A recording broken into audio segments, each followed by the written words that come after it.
Okay, good evening, everyone. My name is Alex Books. This is my co-host Roger Sutherland with the Guitar Gear Locker, and this is episode 8. And I'm happy to say that I've got one of my best buds on the planet as one of our guests tonight, and he's also the first bass player on the show that we've had. We've traveled the world together. We've recorded albums together, written songs together. So I'm just, I'm really appreciative that you can come on tonight, Chuck. This is Chuck Sherwood, bass player of Incantation. How you guys doing? Thank you for having me. And I notice welcome, Chuck. It's good to meet you. I notice I'm like Madonna. I'm one word up there. It's Roger. There's only one. Roger. So I guess we'll get started. Basically, I just, wonder if you could try to remember, best as you can, how you got, your memories of how you got into music. And was there a moment where you kind of decided that, I want to play bass. That's what I want to do. I guess it would have been, I was probably in grade school at the time. I saw Quiet Riot. They were on TV, and I never heard anything like that before. And I just pursued it as much as I could until I got the Run for Cover 7-inch. It was Mental Health, I think, and Run for Cover. Mm-hmm. I listened to it until it was almost gray, and after that, it was a friend of mine who came to my back door of my house and sold me a Peace of Mind. And between the two of those albums, because being that young, my parents didn't really want me listening to it, and sometimes if I did bad or something, they'd hide them on me or whatever. But those two bands in particular, and I wanted to be like one of them. And then the next year I heard Metallica with Ride the Lightning, and it was like, crap, you know what I mean? And then the ball just kept rolling, and the more I started to listen to what Steve Harris and Cliff Burton were doing and everything, and then getting into Manowar and onward, and even Venom and stuff like that, I was like, I want to do that, and right. I didn't necessarily know, what they were playing. So when I had an acoustic guitar that I started on, and then I realized, I was like, wait a minute, you look at all the pictures and they're playing 4 and I'm playing 6. I was like, no, I want to do that, and the teachers didn't want me to switch. They thought it was a bad idea. Actually, they said, you're not going to be able to guitar solo. You're going to be in the, in the background. It's going to diminish your ability to expand as a musician. Like, we don't want you to do that. And I said, no solos, no. So, 20 some years later, I proved them wrong. Yeah. You're one big bass solo, But that's the joy of the instrument that I think escaped them, is that it has a malleable quality to it, to where you can either root, ride, and follow for rhythm sections. You can expand upon harmonies. You can ascend or descend different, riff structures. You can play outside of them at completely different timings, and it all fits. And that's something that I've always admired about the instrument, and it keeps me wanting to come back and, do more with it. Mm-hmm. That's interesting. Nice. So you came right out of the chute wanting to be a bass player pretty much. Yeah. I started playing in 89. And I think I continued to take lessons up until about 96. Mm-hmm. During that time, I was even doing like cocktail gigs. So they were like jazz, blues, foxtrot, things of that nature, to where you're doing background music while people click glasses and ignore you. Right. But when you're a teenager getting paid $50 an hour to be ignored, it's a good learning experience, good teaching tool, Right. But what they were trying to do was mold you into that stylized form of blues and jazz, and very, very theory oriented. And I didn't want to do that. If something sounds good, it doesn't matter if it's in key or not. It's what the sound is. That's the joy of music, in and of itself, is creating what you want out of it, Right.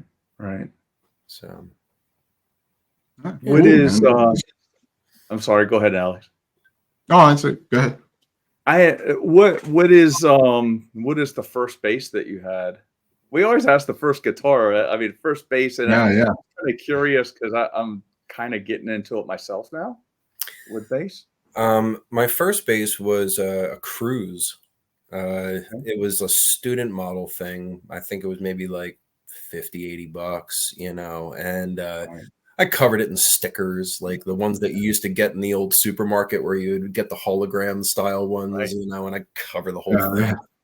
Didn't really treat it too seriously until I want to say like 92 is when I got my first like real bass. And I actually have it here. Cool. Let's see it. So. Oh, nice. I know that bass. Yeah. Yeah, very nice. I recognize that. And the crazy thing is there's like a ton of wrong way. Scratches all over it from a band when I wore chainmail. So I scratched the whole body up and chewed it up pretty nicely. Right. And there's a nice little score here from Alex, actually. Oh shit. So do you remember this? No, I don't. I know I've used that bass. In 2007, you took it to Columbia, and you put 5-string bass strings on it to make it like more intonated, so they weren't floating around at like 110s or 105s or something. Yeah. And you were using a pick, but you picked at the body, and you were just shit. like, and when you dug in, I'm sorry about that. No. Give it some character, though, right? Yeah, that's character. And this is not to bash you in any way, shape, or form. Yeah. And because the case came back demolished too, if you recall. Yeah. That's funny. I don't remember, but that's how I met. Cool. Yeah, like that was the very night that we met Kyle. He was like, "You tell your buddy about the case," and I was like, "That was my case." Yeah. Wait a minute, Alex, you play bass too? No, I just filled in for a couple shows playing bass where there wasn't no bass player. Right, but you can. So, that's a whole other story. And that video from that show, I believe, is still on YouTube. Really? Oh wow! Oh, okay. That's interesting. Yeah, I think that was Manizales, Colombia. So it was a festival that it's like right on top of the mountain, and you go on stage and you could just see for miles. Like pretty cool, actually. Beautiful. Sounds like the altitude effect at the case. Yeah. On top of the mountain. Oh, that wasn't anybody's fault. That's the airport. I know. I didn't know you actually played anything with bass. The other day when I told you I bought a bass, you were like, "You bought a bass?" I was like, "Okay." So when you said that, I was wondering what he was doing with the bass. That's interesting. You find out something. I have to get a bass. I definitely need one. That's for sure. Yeah. So yeah. That's in the future for sure. But I guess Chuck, do you remember like what was the first kind of proper band that you were in? Because I know you did covers and stuff like that. But was there a band that you had that? I mean, I guess the first one probably was my friends and I. We used to do a garage band. It was mostly like thrash stuff or whatever. That would have been in like the early 90s until I joined with Namtaru briefly in 96. And then likewise the transition into Perverse Wrath around 98. Only recorded one song with them at the time. Was for a repressing of the Savage Messiah demo at that time. Shortly after is when I joined Bloodstorm, probably like around like late 99 or 2000, I want to say. and I stayed with them for 8 years. Yeah, because it was 08 is when I joined Incantation, so I was with those guys for all that time as well. Amazing experiences. It really gave me a better understanding of, like, how to work with a band, things that I still value to this day. I do. I bear no ill will or anything. Roads lead in different directions. You know what I mean? And that's something that's uncontrollable. Right. And yeah, they'll always be important, to me. So what was the first recording that you ever did? Was that with Namtaro or was Perverseraf or was there another band prior to that? Anything prior would have been like just practice recordings and stuff like that. Nothing professionally released. So yeah, I guess it would have been 98. Would have been the first song that was released. So that was the Perverseraf, right? Or that would have been Namtaro. That would have been Perverseraf, yeah. Right. Perverseraf. Is that when you started some of your writing? I had stuff written prior to that. But at the time, we had two guitarists that were primarily the songwriters for each of those respective projects. Right. And I would rather it had, even to this day, if we were still in a working relationship, I'd rather have them as they're the creators of their own projects. I'm not going to step on their toes. You know what I mean? And would allow them to have more free will to create whatever they want without me going, hey, check this out. Not necessary. As time went on, I did contribute some to Bloodstorm, but then it's the same as well. Chris had a very, very strong outlook towards what he wanted from that project. And I respect that. I still do. I mean, he's still carrying it today. And that's more to his credit, but the contributions were more on what I had done for the lines that I had written, not necessarily complete songs per se. Right. That didn't really develop until later on. Okay. By the time of Incantation, John really and Alex, both of you guys really pushed to say, don't hesitate in your contribution, present it. If we like it, we like it. If we don't, we don't. And it gave me a very different outlook towards things. So I did start to present more. And I remember you coming up with a riff and you just said, yeah, I got this thing, but and I'm just like, let me hear it, man. Let me see what you got, and I heard it and I was like, that's fucking awesome, and so it's funny you say this. I've seen the progression in you as a songwriter. You come into your own over these years, and it's awesome to see that. Yeah. And then I owe a lot to both you guys for that. I mean, I'm not trying to sound wishy-washy or anything, but it's just the honest truth. Sure. It brought out I think the best in all of us, and felt like a band. It was cool. Yeah. And that's, I think, for some of the best bands, or is a collaboration of different people, right? Contributing different stuff, different ideas, and I think it's cool to have different people because it brings out. You may write something, and somebody may have a different kind of idea that takes it in a different direction. That's even better. Totally. Oh yeah. So, I mean, certain songs in particular, I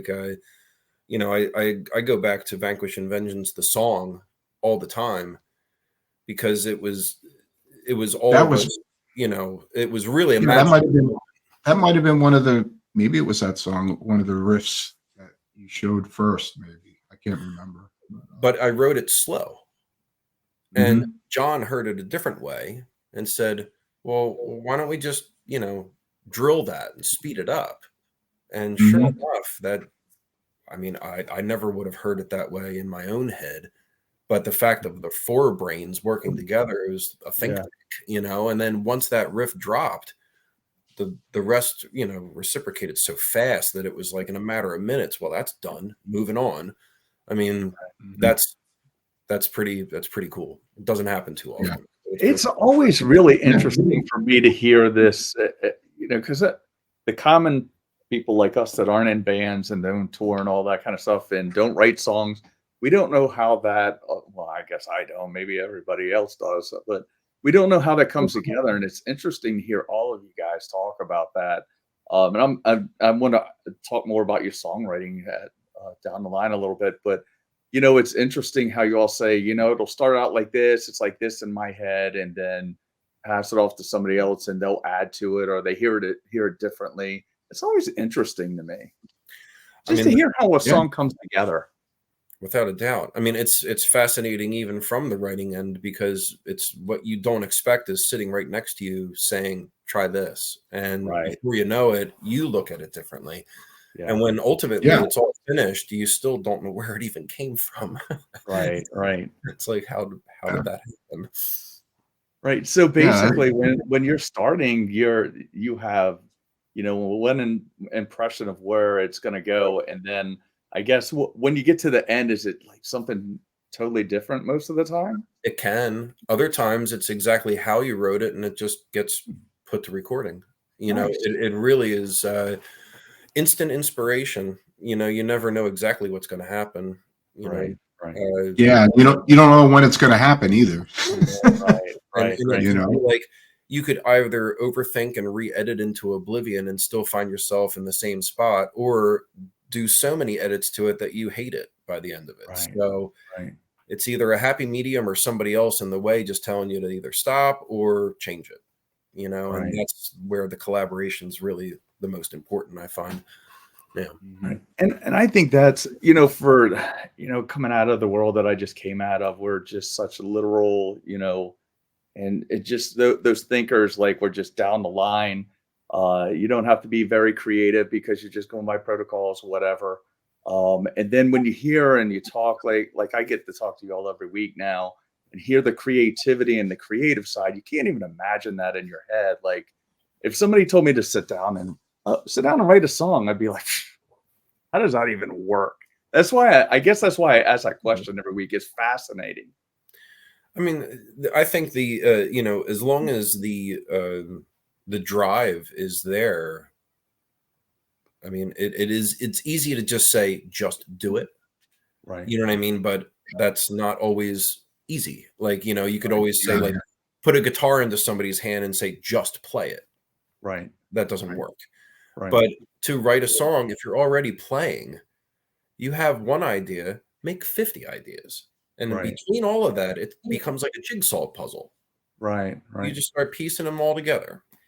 If something doesn't fit, you bridge that gap and you move on to the next. Wow. If you didn't think about it, the person next to you goes, oh, but this one would work better. Yeah. Or, ooh, I had something that was similar to that. And it's interesting to hear the team aspect of it also. Like, you never, I guess you all do, but I guess I never think of a band as a team, and it is very much a team sport. It very much is. Yeah. And that's something that sometimes it takes one person that comes up with an idea, and then that other person's just like, oh, that's it. I got an idea for that, and I think one of the songs me and Chuck wrote, strictly co-wrote together, was Hollow Sands. Yeah. So that one, I think Chuck just had a riff, or two riffs or something. And I think he showed it to me. I was at his house. And then I came up with the rest of the stuff. And I was just like, oh, that's cool. Let's work on that, And then we literally wrote a song probably in like 15 minutes or something like that. At most. Yeah. It was very, very, very fast. And I remember when we got to the last riff, I was like, that's it. And you went, yes, I like this. That's it. You know what I mean? Like, no more thinking. And then that's it. And that was it. Right. Yeah. It was great. It doesn't happen often. It's great. Right. Something most recent too that revitalizes that kind of mentality was in the most recent album, the song Invocation. It was Luke, John, and I sat down with one riff, and in about 5 minutes, 10 minutes, done. Wow. Yeah. And Kyle came out from the practice room where he was warming up and said, "You guys do anything with that?" I said, "We're done." Yeah. I tabbed it out, and we walked in, and Luke and I played it for him, and he went right to the drums. He goes, "Psh," and we demoed it. It was done. It didn't change again. It stayed that exact way all the way to the recording. Yeah. And it's also chemistry too. It's like obviously now with the band, you guys got a really good chemistry with Luke being in the band now, without a doubt. And vibes and you know, and that's important. You know, is when you have camaraderie. You know, you're a team, you're a family. You know, and when you have that connection together, you know, it's a magical thing. It's something that you can't really explain. You know, technically. No. You know? It either happens or it doesn't. Right. Yeah. That's for sure. Sounds like You could put the most talented people together in a room, but they just may not gel whatsoever, and nothing will happen. Yeah. You know, and that's kind of life too, right? Sorry. Chemistry. That's anything in life. You can put all Oh yeah, for sure. If they don't gel, it's going to be a shit show. Yeah. Yes. It sounds like y'all definitely have it working. I wanted to talk about a little bit about your techniques, Chuck, as a bass player, and you know, there's a lot. I don't know if there's more pick players or more finger players in this day and age, and I'm thinking there's probably a lot more finger players because that's the easy way out, you know. And was there, when you started playing bass, was there a conscious decision like I'm going to play with my fingers? You know, I don't want to fuck with the pick, and I know how you feel about that. I know you're just completely like anti-pick, you know, and you got to play with your fingers, you know, which I think is awesome. You know? Yeah. I did even, I did play with a pick on one album actually. And it was at the time, I think it was Jim Forbes from what was his studio? Yeah, Lindenwold. Yeah, I can't remember the name of it. I can't recall. Yes, Chris's brother. Yeah, he was saying to me, he's like, just it doesn't sound good. You know, why don't you just use a pick? And I was getting a lot of like feedback. People were, especially within the band and without, were all saying the same thing, like just play with a pick.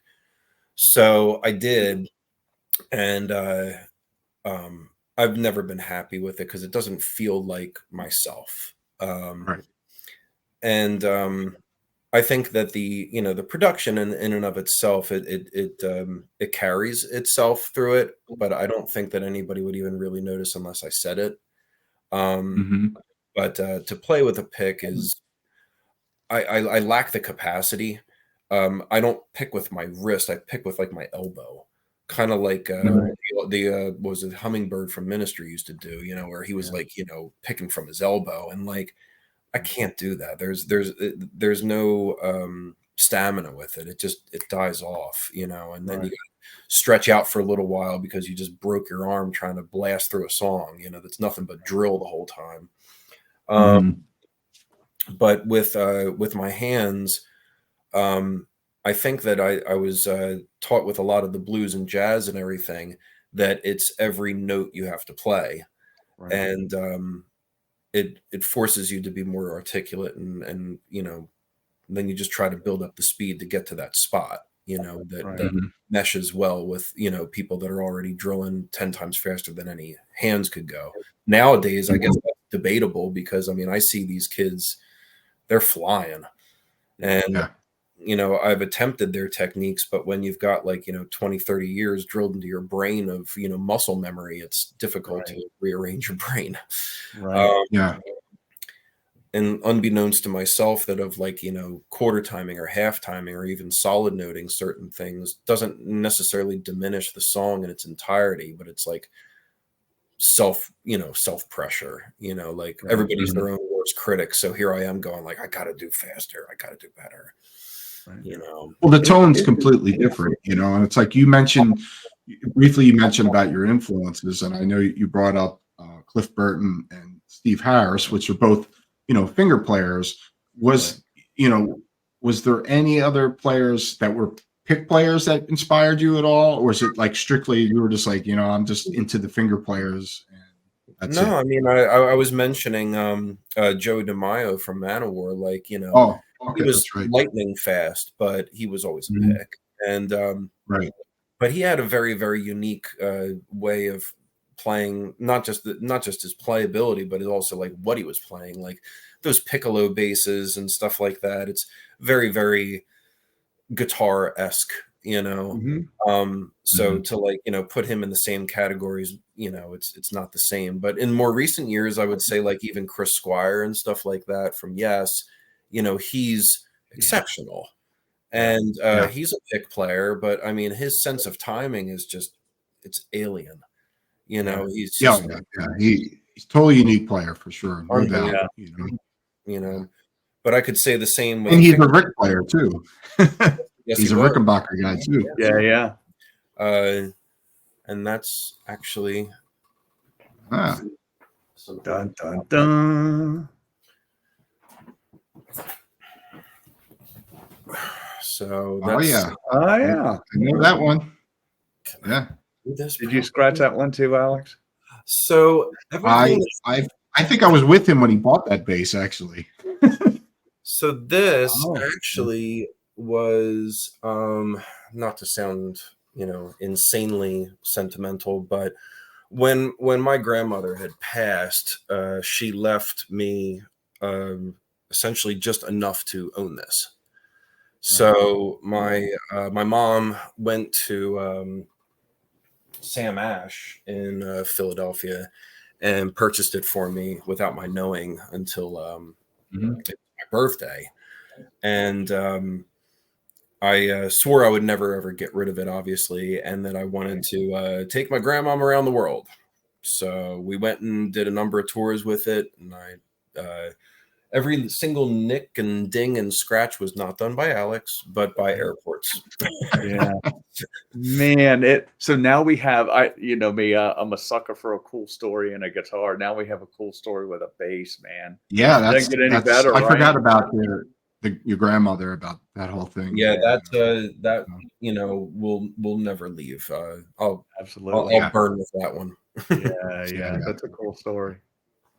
And I think was the first recording you did with that bass, was that Vanquish and Vengeance, or did you do anything else? Yeah, no, Vanquish was the very first with that. Yeah, I tracked the album with that. I think that when we went on to do Dirges, I used it for that as well. I used both of those albums. Yeah, I vaguely remember Dirges what you used, but yeah. Cool. It was the wreck. And then I ended up signing with Ibanez a few years after that, and they gave me my other one.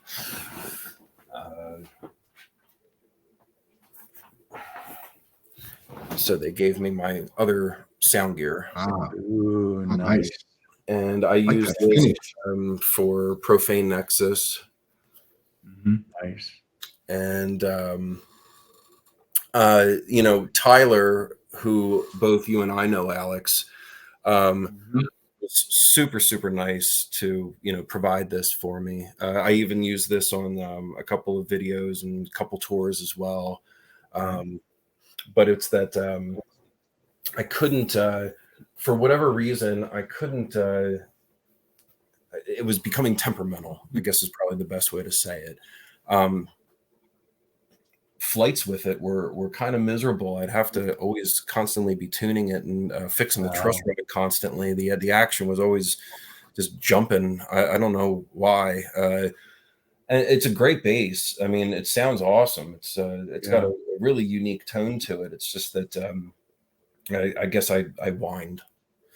And what is it about Ibanez that you that draw you to Ibanez and what you prefer over other companies? Because I know you own different bases and stuff like that. Sure. No, I mean, I even have a Warwick as well, Mhm. and that has its own particular styles. But what draws me to Ibanez, I think, is at first it used to be its the neck width was so thin that the playability and not just you could like make it breathe on it, you know what I mean, and it played itself, the action could be so low, and I Right. always thought that was really something awesome about them.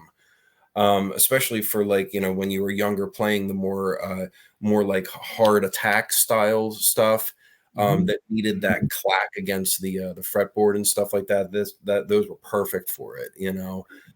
Nowadays I find that like by using the BTB, I actually raise it just a little bit so that I don't get that attack sound anymore, just warmth, and that's what I want out of it. So, especially when you're going faster or when you're doing more articulate stuff, nothing gets lost in it. And I love how these things can hold in C, and especially the BTB, the sound gear, both sound gears, I should say, both sound gears and the BTB, they never really like get completely thrown out. That one was being temperamental, but as a whole, I would say like that's something that's really to their credit. Right. The BTB also has a thing called a 0 fret, and it's amazing for all the doom stuff that we do. Right. So when you're trying to, hold to the max sustain of whatever that instrument can do, you just compress the crap out of it, and it just rings forever. And I swear that this little teeny addition that they added to it really made a world of difference. Cool. Yeah. So it's just this, right before the nut at the headstock here, and that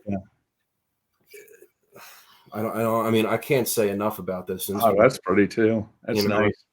And it's the sad part is that it doesn't exist. Everything that they've been making in this variant has been in 5-string. I don't see any of the 4s anymore. Yeah. Which is sad.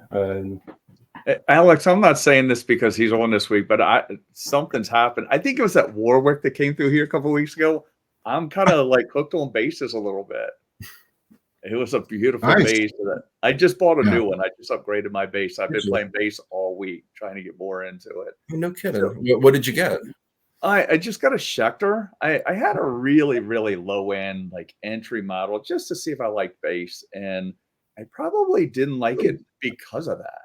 I played that Warwick. I have another friend that comes in here, customer that has a lot of basses, and one is a Carbon. It was phenomenal. Between those two, and then another Schecter came in, and oddly enough, I was looking on the internet, and the same exact Schecter was for sale. I was like, yeah, I think I need that. And I've been playing it this week and enjoying it. Better than that bow and arrow called a bass I was playing. Now, I'm curious. So when I first opened my business and first started doing basses, I guess I didn't really understand it because I'd always played guitar. But the bass guys would come in, and I started stocking bass strings, and they never put new strings on. They would always say, "Save the strings, save the strings." And I'm like, how often do you? And I learned that it is kind of a thing, at least at the local level. But how often do you? What kind? And how often do you change? So, thank goodness, I've been dealing with DR pretty much. Well, I've been playing them since they started.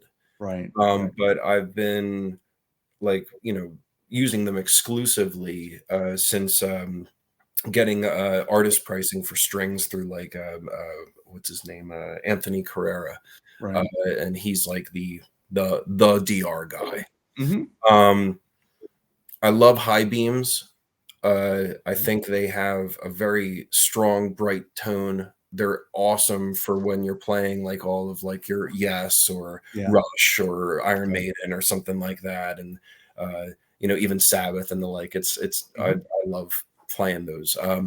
But the DDT strings is what I use for incantation and stuff, and they are drop down tuning strings. And once they lock in, you can go low, real low. And being even at C, I just did a studio project where the guy was playing an 8-string, and I lowered it to a BEAD on a 4-string, and it still held. So those strings they're capital. Right. Now, how often do you do string changes? I know this is a trivial question, but in the bass world, I think it's pretty important, especially for somebody that changes them. Well, I mean, if you start to see them, like, corrode, or even you can even hear like the tones start to drop and everything, they get all gunked up, I would say every few months or so, Right. 4 months, 5 months, you know what I mean?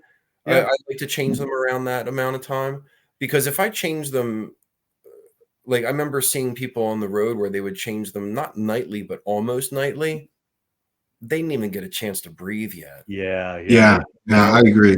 Especially, I don't even do that with my guitar. It's usually every couple shows, like maybe a week, change the strings. I know some guys change them every day, but you could I agree with restart that. it, and then the next night you try to play it, and it's all out of tune. It's because they're all stretching and moving, and they didn't even get a chance to to do anything. Yeah. Yeah, and I know it sounds trivial, but what I see, and I learned from you guys on the repair side of it also, if a guitar comes in, 99% of the time you're changing strings, is getting new strings. If a bass comes in for a setup, it is typically, can you save the strings? It's a rarity that they'll bring new strings in. Well, they are expensive. Yeah, and that's the biggest reason, I think.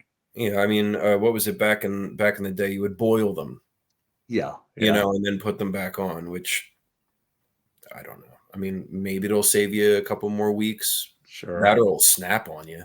Yeah. That's always fun. Yeah. But if they're going to save them, then it's just a matter of, financial reasons, perhaps. Well, and I think where it becomes important to me is, one of the reasons I cut the strings off of a guitar is so, I don't want to risk, buying a scratch on somebody's guitar that I'm responsible for. So you get the strings out of the way. It's one less thing that can scratch it.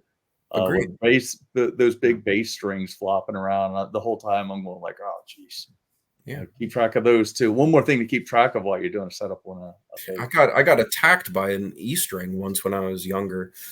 It was like a matter of like structure. So you either put it on your left leg and you can stand, sit straight. But if you put it on your right leg, all of a sudden you bend over, and I'm like this like cornucopia style playing and everything, and my chin's probably like this close to the fretboard, and then the string, instead of snapping lengthwise, it unraveled and it hit my chin, and I was leaking all over the place. It was like, I just got attacked by my own string. Yeah. Sorry, Alex, I didn't mean to sidetrack us on strings there, but it's important to me. No, it's interesting, because me not being a bass player, it's cool to hear, from how they do things, like Chuck. And I don't even, all the years me and Chuck played together, I don't even know if I ever analyzed too much about how you did things. Like, for instance, I'm curious, like when you transitioned from Bloodstorm to Incantation, or that could be any other projects that you've done. Was it, was your approach differently, and how you played, like coming from Bloodstorm, which is more of like kind of thrashier kind of, thing, to Incan, where there's this more, doom elements and stuff like that. So was there, for you, was there a different mindset going in, in playing those songs when you first joined Incan?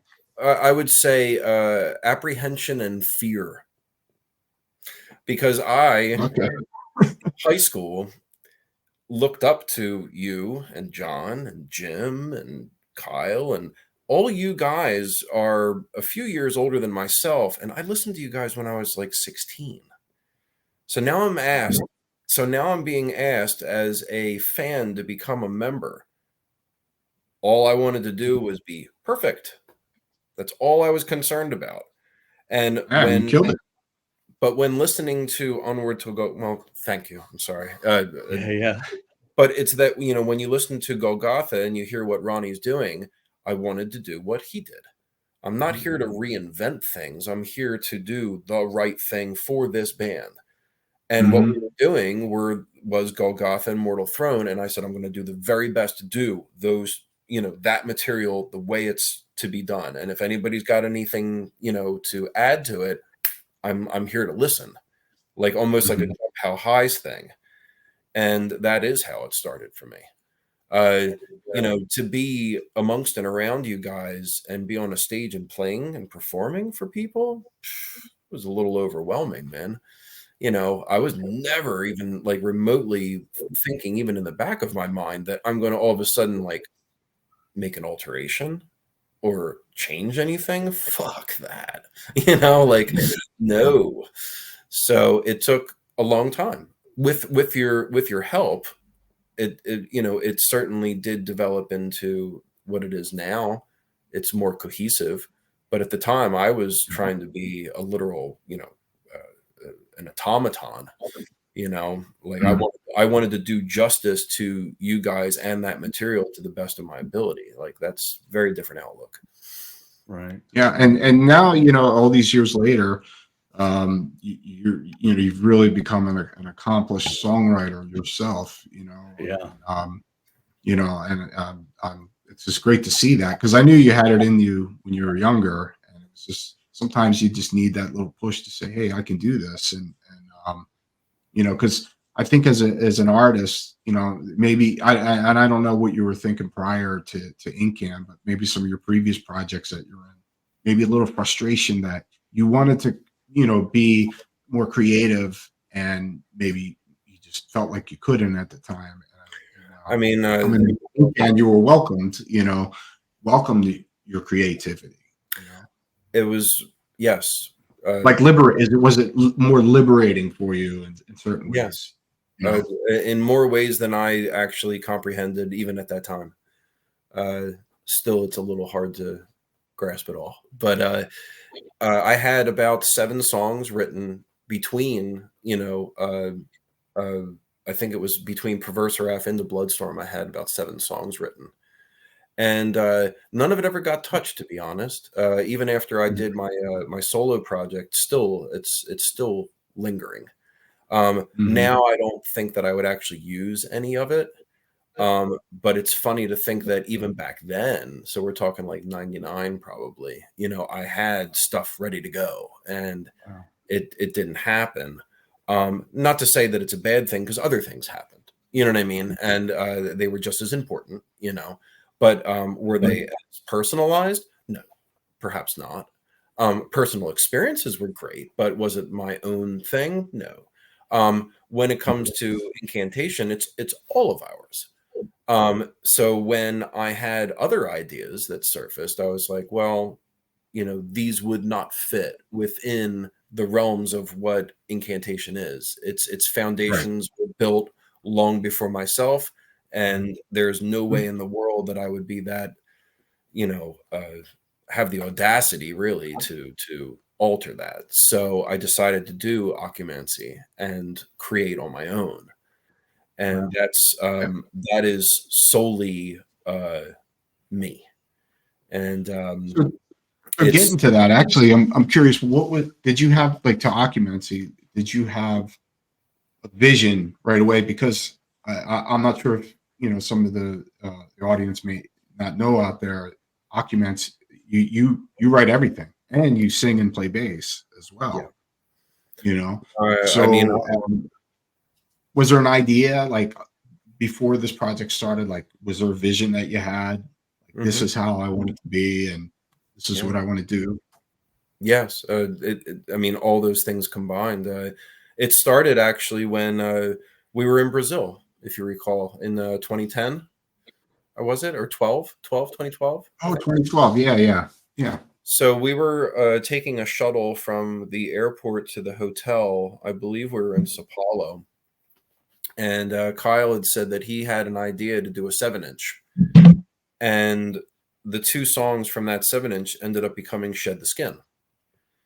Oh, So yeah, that's right. Yeah. I forgot about because that. you guys interviewed Matt Zorg just recently, so that was Yeah. that was the project that Matt and Kyle had created.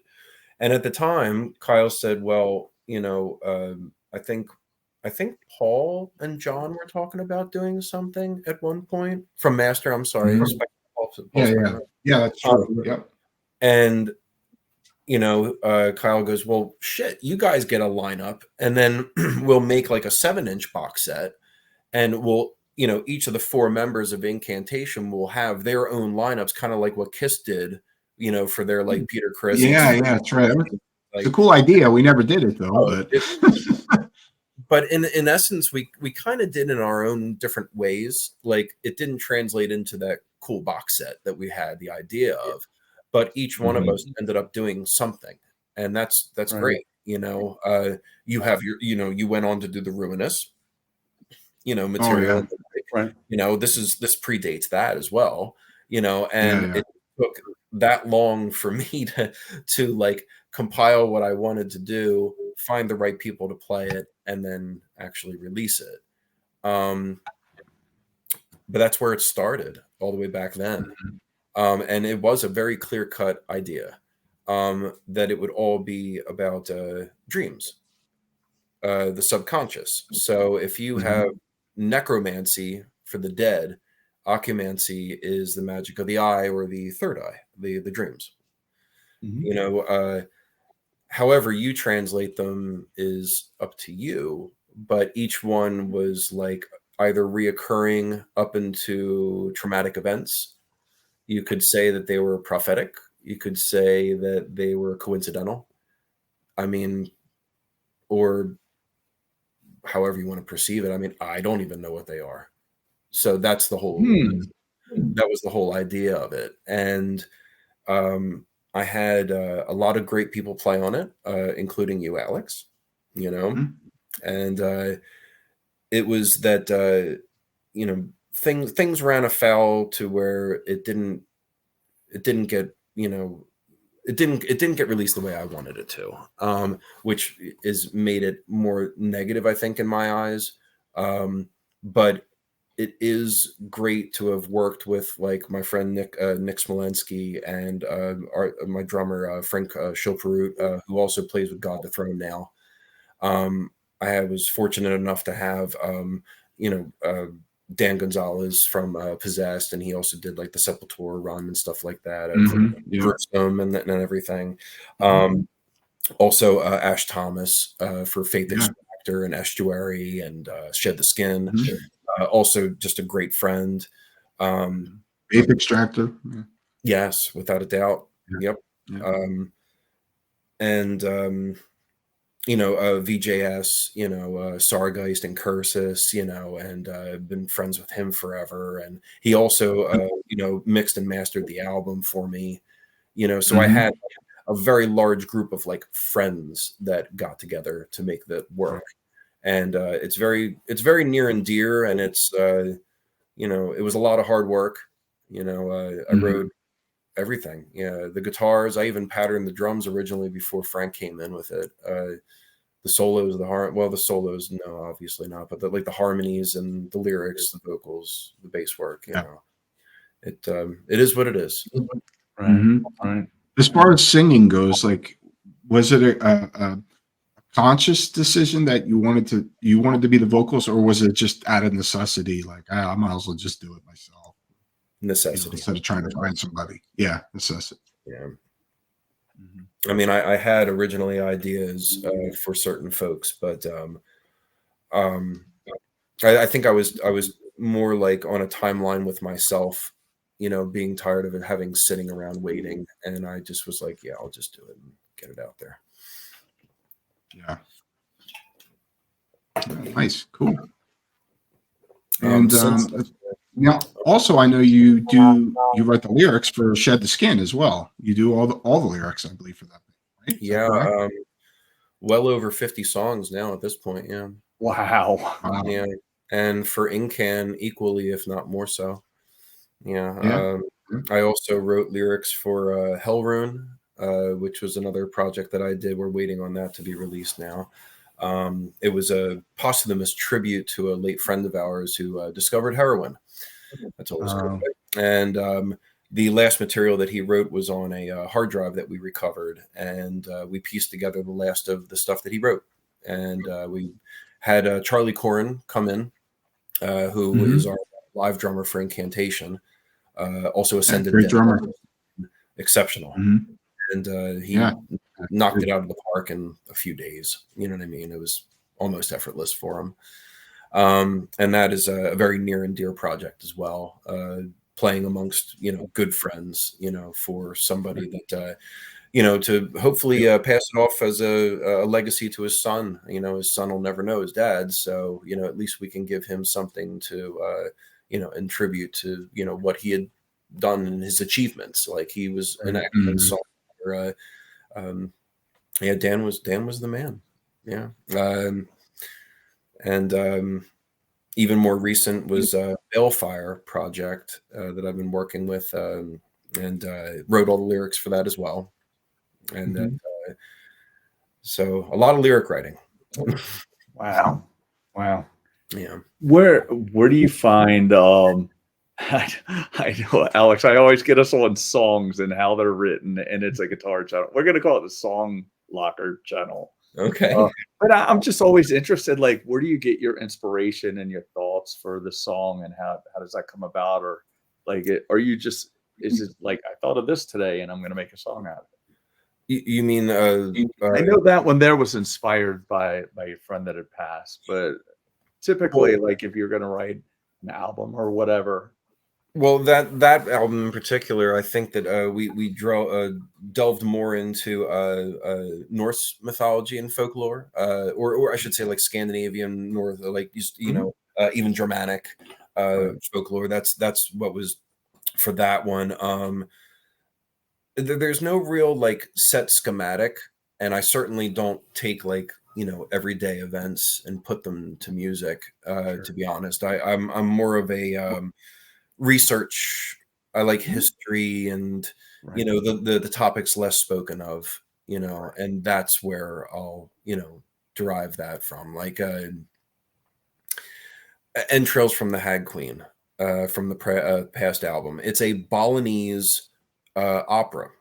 It's thousands. The story is thousands of years old, and it's like the story plays out essentially to where a witch was trying to marry off her daughter. And the prince denies the marriage offer. So the mother, being a witch, she gets really pissed and she raises this demon. And the demon lets loose a whole bunch of layaks, which are these creatures that their heads float out of their bodies and all their guts dangle. And then they fly towards women that are pregnant and eat the babies out of them. And when the king talks to the prince and says, "Look, marry the daughter. We're all getting killed." And he goes, "Okay." And then he goes up to the witch's daughter, says, "We're going to get married." And then the witch sends the demon back down and everybody's happy at the end. Like, I mean, I didn't make it up. You know what I mean? So, like, you got to write a song about that. It's too bizarre. Right. And very unique, that's for sure. Unique. There's so many of those things out there. They're everywhere. So when people listen to their songs, they're like getting history lessons. They're you're reading up on, like, they're studying and they don't even know it. But Iron Maiden did it to me as a kid. Right. Yeah. I never even heard of the Crimean War until I heard The Trooper. Right. I didn't even know it existed. Or who Samuel L. Coleridge was, or right. I'm an Ancient Mariner, and on it goes. That's fascinating. Yeah. All right.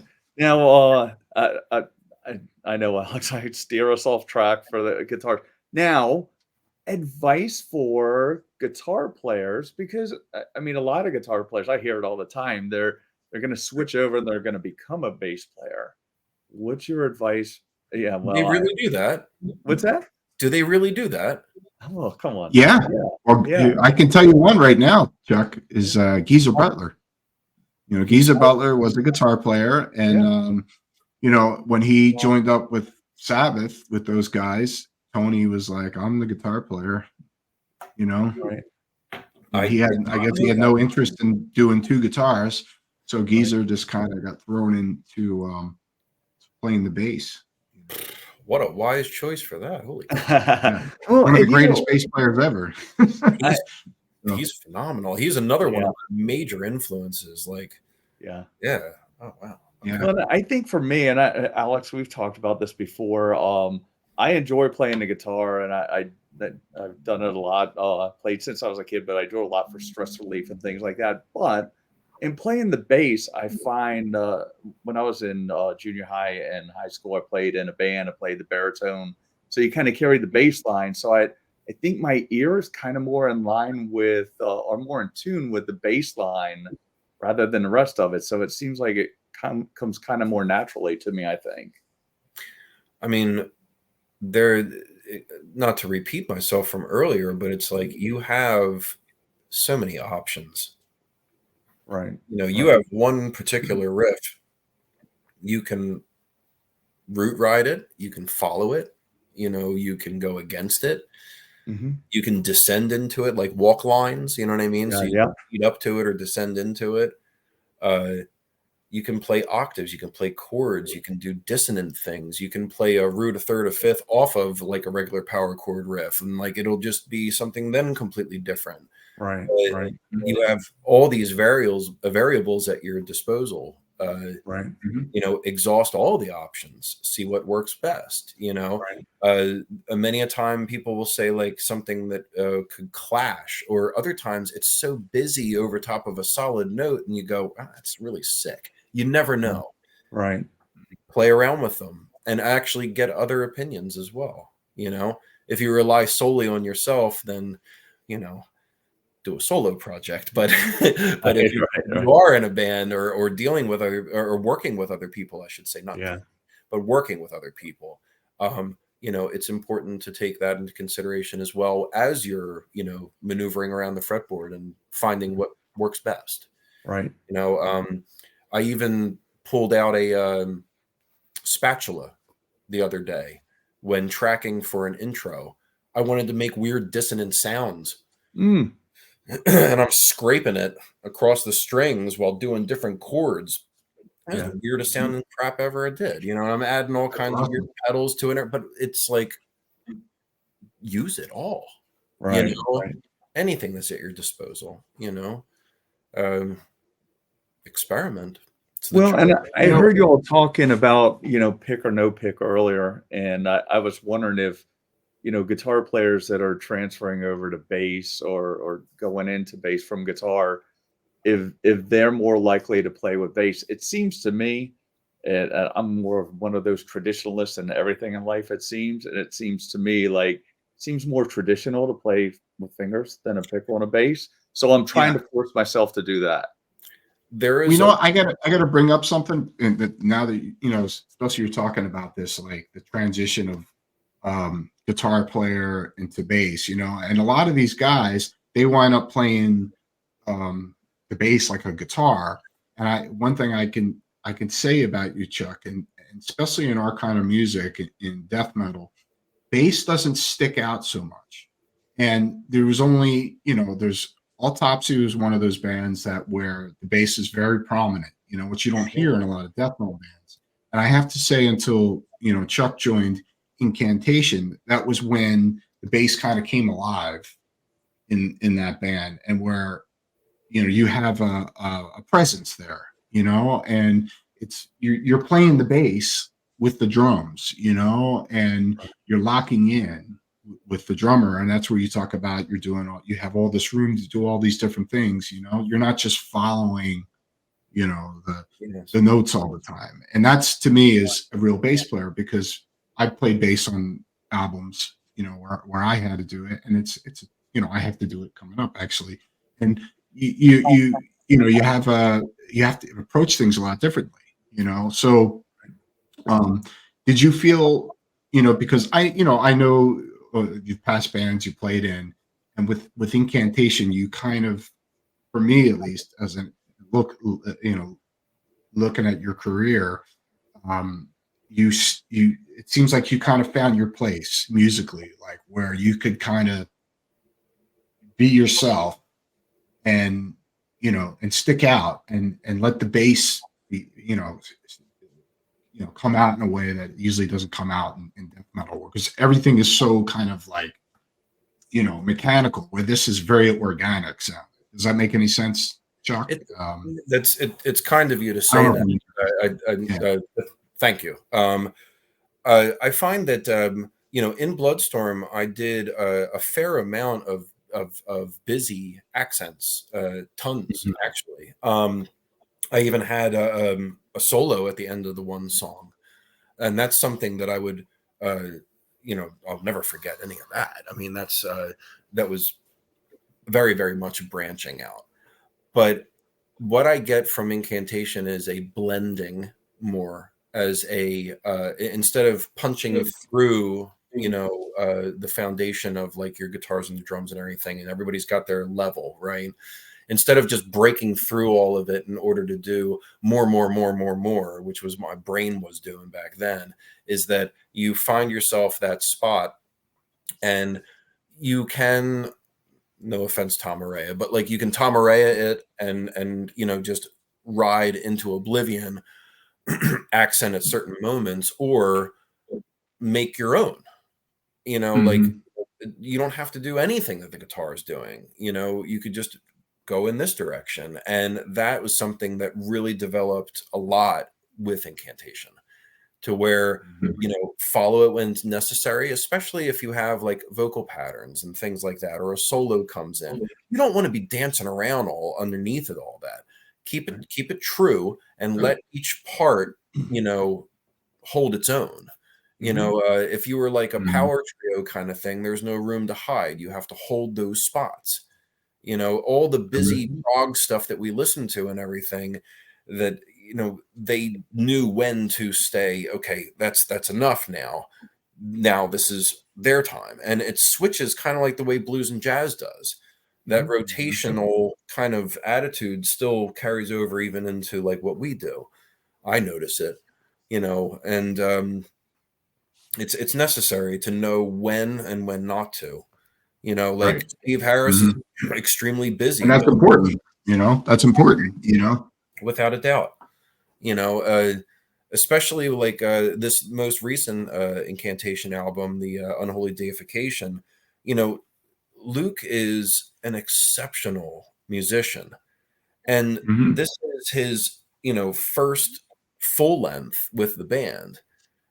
So are we going to deny him the opportunity to excel at the harmonies and solos that he already is just like he's unbelievable with it? Yeah. Am I going to just start like vying for power with what I'm doing? Like no, because once that foundation gets set to allow all of those different layers of his harmony, sheesh, you can't add anymore. You know what I mean? It's already reached its peak. Well, as an outsider, speaking of your latest record, all four of you shine on the record, so I don't think anybody is kind of taken away from anybody on the record. It sounds like a band, like a real band working together. Yeah.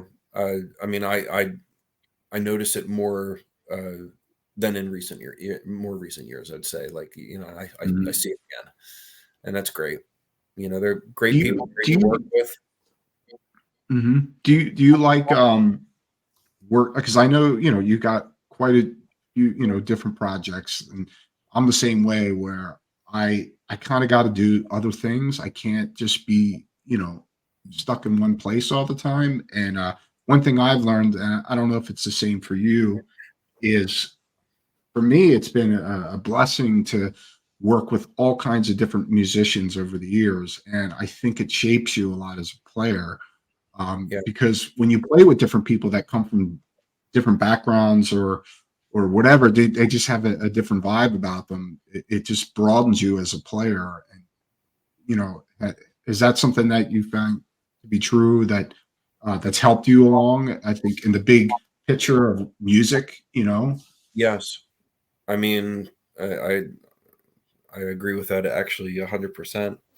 There's not one person that I've not taken something from, that I've jammed with. I'm sorry, there's not one person I've jammed with that I haven't taken something from them. Even as far back as like those old, Charlie Parker, days, sitting around, thumpity thumping and doing like, just simple lines.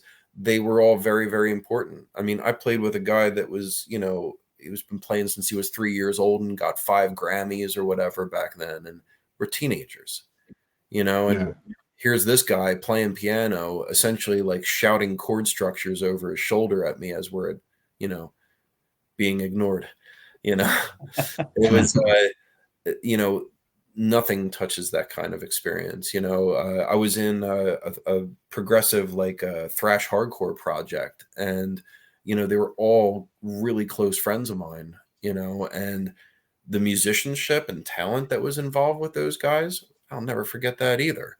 They taught me different techniques and different ways to approach things. And, what was it, like the beginnings of string skipping and large progressions over like 5 and 6 points and stuff like that, or even sweeping and things. It's how to, instead of like always that rigid structure that you always keep when you're in blues and jazz of like do your specific line, then you can reconnect those up and down the fretboard, kind of like the way Yngwie does, but on bass. And that was introduced to me through, those guys. I wouldn't have thought about that. Like, this is where, your first index and your first fret, and that's where it stays, but they were telling me, no, jump and keep moving, and playing Bach and a lot of like the classical material and stuff. When they would present it to me, they're like, that's what you can do here. And then that made that more enjoyable. And when you're going into the band, now you can approach those kind of techniques and you won't be making a fool of yourself, or trying to attempt something that's beyond your capacity just to show off. No, you actually learn something from these people, and it's I wouldn't have learned it without them, and jamming with you taught me a lot. Jamming with John has been a huge experience on me. I mean, it really has. His approaches to things are so very wholly unique that I never even know where it's going to go next. And I love that about working with him, Right. It's, it's like, now that we're talking about that and things you've learned and uniqueness, like you were talking about with John, how he has his own thing. And, I think I've been playing guitar for about almost 40 years now, something like that. But over the years, of all the different experiences and influences and different people that I've played with, and I've come to a point where it's you come up with your own identity, and like and I think you have that as a player, where I can hear you and I know it's you, and I consider that more important than how technical skilled of a player you are, is to have identity. And I think that's it comes from a lot of different things. You take all these different things, but you make something your own. So do you feel that you're at a place as a musician that you you kind of feel like what, I got my thing now, this is me, this is what I do, and does it ever kind of sink in with you at any time that I used to be horrified of I would essentially call it like plateauing off. You learn up into the particular spot where you wanted to be, and then all of a sudden it just becomes like flat. I have reached that too long ago, to where it's like I have the ability and a capacity to play what the material that everybody is demanding of me at that particular moment, but to expand, well, that didn't happen until more recent years, where it was like, you should try this band or that band. And then it gave an entirely new approach. And then it affected my technique because now I'm playing something that was completely out. So it's you never stop learning. I know that sounds cliche too. No, but that's it, true though. That's but absolutely it's the true. truth. Like if you really truly have the desire to continue playing, then there's always going to be something new that you didn't consider. Yeah. And Um, do you also feel that you're still striving for that play, that album that you're trying to make, or that pinnacle creative place that you want to be? Like for me, it's Good just I'm question. always like looking forward to, like, I haven't made my master puppets yet, and right. you know, and I'm still striving for that, and I'm still inspired. I'm probably more inspired than I've ever been as a player. Do you find that you're in that, you're still kind of like striving for that to get to that place, to continue to get better, and I to think that find that kind of it's, perfection, you know? it's like I think that all of us, being musicians, we have a fire in us that if it ever doesn't exist, then it would become a burden to create. That's not a burden. You know what I mean?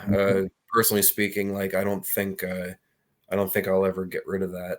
I always am looking to the next one. Yeah. Once one's done, I'm like next, next, next. Yeah, yeah. And even at And this how can I'll do what I did the last time, right, yeah, It's like, because like how can I continue to get everything's always the best until the next one. yeah, This is the totally. best, and the next one comes out. It's the best, and so on and so forth. We'll But have to go see what he's reading now to see what the next album's going to be about. That could be a 3-hour discussion right there with Chuck. the funny thing is that I have 10 that's already complete for an entire theme. I have another 9 Nice. that's actually going to be for something else, and there's even 6 that are like waiting for whatever. Holy Wow. smoke! And I And I actually remember there was a time where you really didn't write lyrics, no much at back in the all. day. Yeah, it was very infrequent, and they felt they needed to be better formulated. Now I have a specific like scheme. Like everybody rhymes in 4s. I rhyme in 6, and I do patterns either in 2s or like an A B, like kind of like poetry almost. So it'd be like A B A B, but then I'll do like an A B B A, and I'll just alternate the rhyme schemes as it goes through. And then when you go to piece it together to music, if you syncopate it properly, it can be the 6 in a 4 every single time, and you just keep on going. Huh. And because every single song usually has a beginning, middle, end, you need to know what is being cropped out in order to make it like make sense. So as long as that rhyme scheme continues on the process, then you can just add different wording or word usage, but at least the story still has the beginning, middle, end. But all of that work and application, I hate to be like a pessimist, but like nobody gives a crap. It just doesn't matter. That's interesting. I mean, that's stuff that, like I said, that's stuff I would never think of. What you just said. Now, since your family runs generations deep in the fire department, any fire department songs come out? They'd be the most fucked up songs ever. Trust me. Yeah, I've heard more stories from both my grandfather and my dad, and it's a very tough profession, and they would be wild. Yeah, right. Yeah. Now that you say that, I will actually write a song in regards to it. Yeah, I have enough things to keep the kids happy. They're pretty gruesome. Yeah. Now, I know that, man. One thing that I take from talking to all of y'all, and we're 8 episodes deep now, is y'all are very tight no matter what the band is, and all the bands like interbands. You're all a very tight knit community. But like the question, you all definitely, you both have several projects going on. Do you find that to be problematic? Like trying to devote all of your attentions to different projects? I have a priority issues. So I guess that's my question. Yeah. So work and metal is a very, very tough balance. And sadly, like the band right now is on tour. They're Right. on tour with Decapitated right now. Right. I would very, very much like to be there with them, except Right. for normality won the battle. And during these interims, if I was to just sit around twiddling my thumbs, I think I would be losing my mind. So I'm glad to have, this community of folks that have presented me with projects in order to occupy that time before I do head back out again. Right. And also, like, not just the community and everything that they've done to even present these things to me, because I didn't seek them out myself. They came to me, and that is humbling beyond words, really. Right. That I'm also humbled by very understanding bandmates that still are willing to consider me when my time can come. Right. So I have this status quo now of balancing between the two. So it's an odd juggle, but it works. And, I'm thankful for all of them, really. It's great. Right. And tight community, most definitely. Yeah. Before you even dive into something, you find that everybody's like 2 and 3 points, related anyway in some form. Like, Right. oh, I know Right. that guy. A 6-point separation thing. Or Oh more. yeah, definitely. Yeah, it's Yeah. great. So throughout your career, of all the projects you've done, because how we were talking about, like, always striving to do better or whatever. Was there any moment in your career that you're most proud of, that you were just kind of like, this is what I've been working for, to do this, Vanquish and Vengeance, and everything that we Okay. did with that. Mhm. I also think of the shows that I played with Witness to the End, because they were just such close friends. Yeah. The different things that actually Bloodstorm's first tour back in 2001. It was a Mhm. huge experience for me. I'd never been on the road before, and that was a Right. very, Yeah. very big deal. And I think when we went on to our tour bus with Morgoth, in whatever year that was, I was geeking. I was like a 16-year-old again. I'm on a tour bus. I'm in Europe. Yeah. Like, Yeah. you can't beat those moments. Right. Playing my first show with Perverse Raf in '98.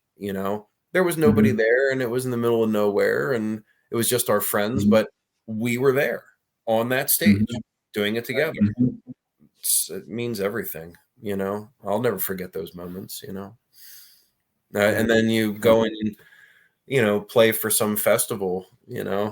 Summer Breeze, that was another one for me. You Oh, hit that stage and you look out there and you see all those people, and you're like, you gotta be fucking kidding me. It's yeah. it's where, like, what's normality, what Right. is real life, Mhm. with all the different countries and places that that I've seen with Incantation and John and all them. Mhm. I wouldn't have been able to do this on my own accord. It'd be an impossibility. And here I am, talking about being in, like, Moscow, being in Yeah. front of, the Kremlin, or being in Yeah. Red Square, or, they just went to Greece, and I was like, I remember being there, like those moments can't be replaced, or seeing the Colosseum, or, and playing for these guys, and seeing the energy of the people, or having that guy come across Yeah. the parking lot in Poland and calling your name out. Right. Like, Yeah. it's a, what's normal. Yeah. Right. Yeah. Right. Yeah. I mean, it's. I'm sure it's the same thing for you. Like, I know for me sometimes, like, one, like, the night before, you're playing in front of, like, 20,000 people in some festival, and the next day you're home and you're sitting in your living room, Yeah. and it's just It's kind of got to surreal, be odd. it's kind of, Yeah. just out there, like, sea of people, and here I am now, I'm at home. It's like, I, Yeah.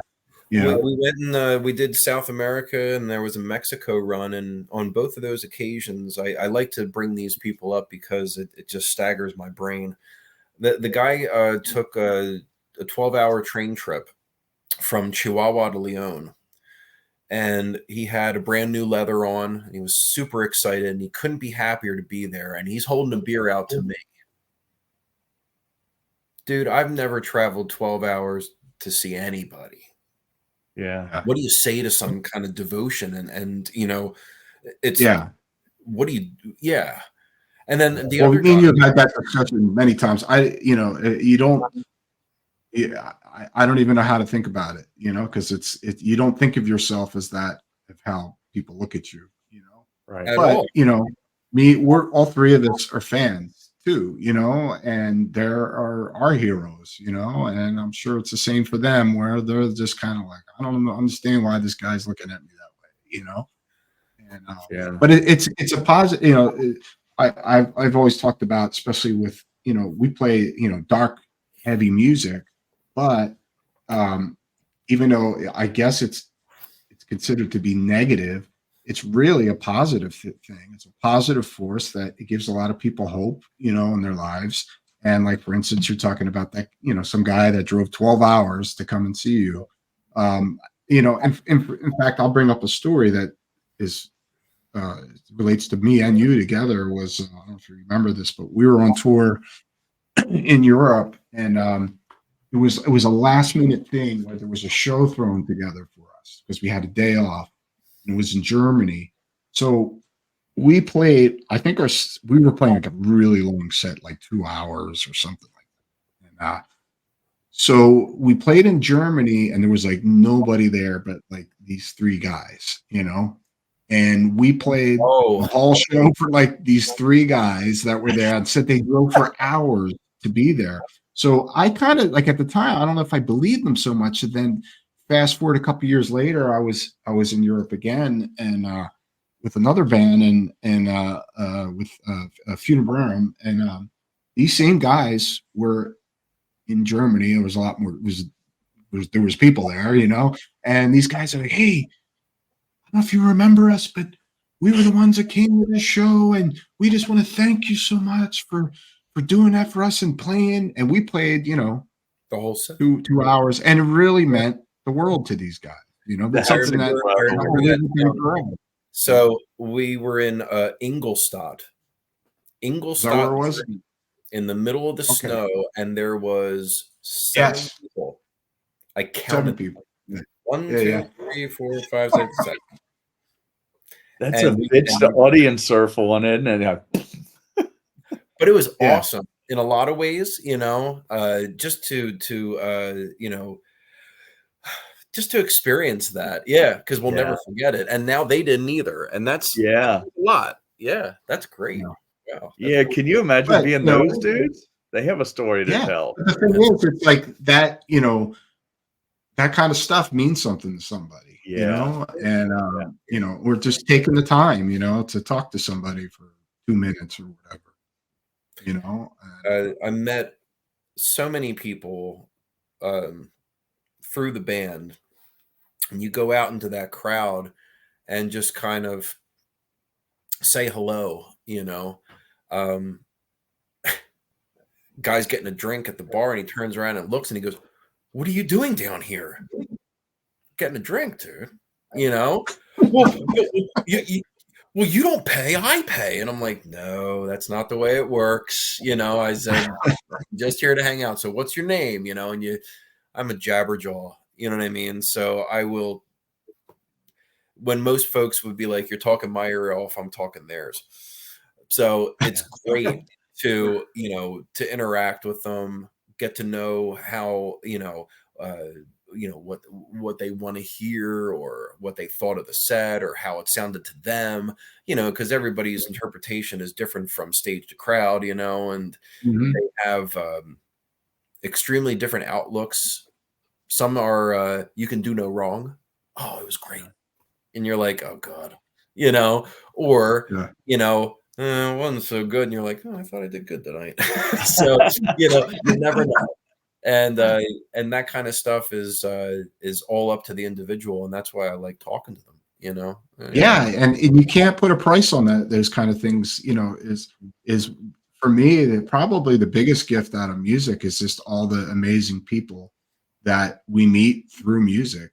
Yeah, it's great. You know, Even like the touring bands that you're with, you enter as strangers, and you don't yeah, know anybody from nothing. And yeah, you don't talk. You just kind of look at the carpet or the window, look outside, and oh, hey, how you doing?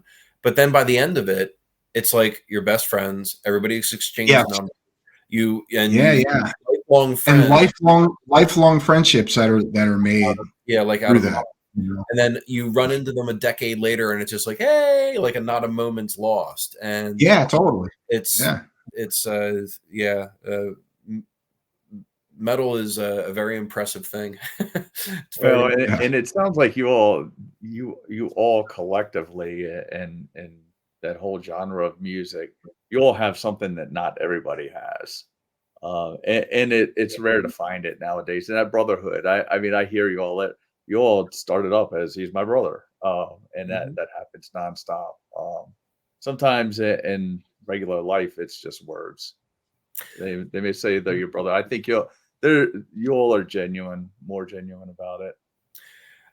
I notice it when that transition into work, because people go, hey, how are you? And I'm like, great, Yeah, or yeah, I'm fantastic. And they go, thanks. And they walk away because they yeah, think that I said something like, oh, yeah, have a good day. Definitely. yeah, And yeah. they go, thanks. It's because they didn't hear the reply. They thought that I said, yeah, you have a good day too, but I don't want you to have a good day. I'm having a good day. Right. Right. I'm gonna have to keep that one in mind. Yeah. Have a good day. Definitely. So if Alex, can I have my shallow moment of the interview? Oh, go ahead. So Be my Chuck, I guest. mean, do you think like what is your opinion? And this is just me being friggin' shallow. I'll say it right up front. Should all bass players own their own bass? Look at Alex. He's Yes. I'm gonna keep if anybody's still watching at these point of the interviews, they're gonna be like, what the fuck does he keep They talking have about? no idea what we're talking about. Yeah. I think that's the They fun part. should, It'll be yeah. our joke. And if the person ever does stumble on this, they're gonna be like, that big-headed bastard is making fun of me every week. So, and I'm a big famous guy, and I don't own my own bass. We'll explain it after I hit the record button. It's dumb. Yeah, we'll tell you dumb and later. it's me being shallow, but I am. Sorry. You should have your own bass. You're perfectly fine. But yes, to answer your question, yes. You should have your own bass. Yeah, it would be a good start. Well, well. So I guess yeah. we'll get to what do you have what's coming up next? And I know Yeah. there's definitely a lot.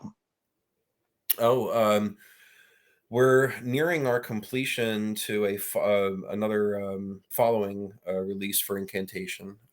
That's well in the works right now.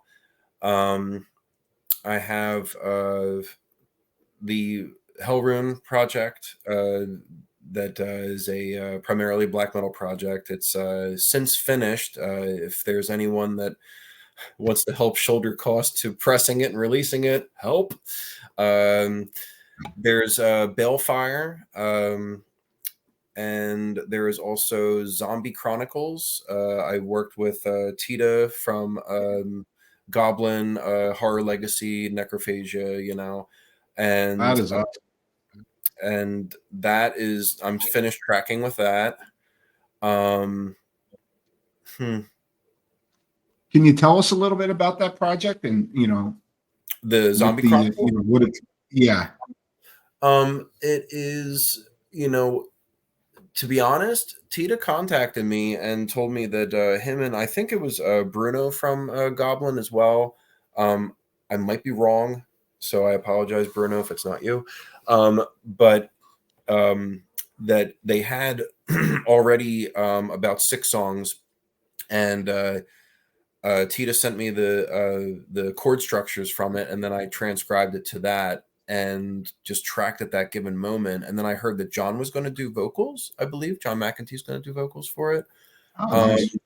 So it would be just, I believe at this point, just the four of us.